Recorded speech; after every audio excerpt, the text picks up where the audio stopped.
কিরে রামু, কাজে যাবি না? দুদিন হলো কাজে যাসনি তো।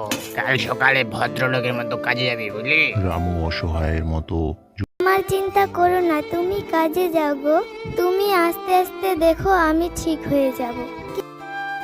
এই হলো নন্দপুর গ্রাম, আর ইনি হলেন এই গায়ের জমিদার। জমিদার বাবু হাঁটতে হাঁটতে যাচ্ছে রামুর বাড়ি, কারণ রামু দুদিন হলো কাজে যায়নি, তাই জমিদার রামুকে বকতে যাচ্ছে।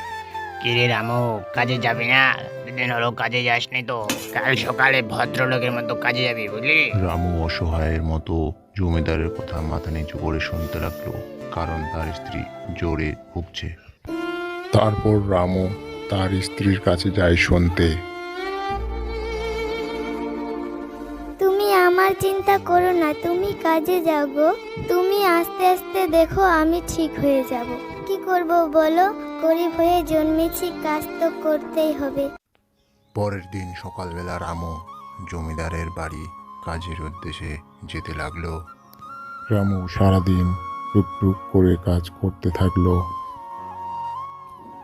আর এদিকে রামুর স্ত্রী জ্বরে কাতর হয়ে নিরুপায় হয়ে শুয়ে আছে। আর রামু তার অভাগী স্ত্রীর কথাই চিন্তা করছে। কাজ শেষে বাড়ি ফেরার সময় চিন্তা করছে জমিদারের কাছে পয়সা নিয়ে তার স্ত্রীর জন্য ওষুধ কিনবে।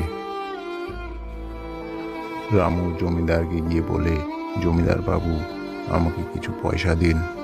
জমিদার বাবু, আমার স্ত্রীর শরীর প্রচুর অসুস্থ, তাই আজকের টাকাটা যদি আপনি দিতেন তাহলে আমি আমার স্ত্রীর জন্য কিছু ওষুধ নিয়ে যেতাম। তখন জমিদার বলে, আমি আজকে টাকা দিতে পারবো না, বুঝলি? দুদিন পরে কাজে এসেছিস, আবার আজকে টাকা চাইছিস। ঠিক আছে, আমি তোকে এই সপ্তাহের শেষে টাকাটা দিয়ে দেবো, বুঝলি?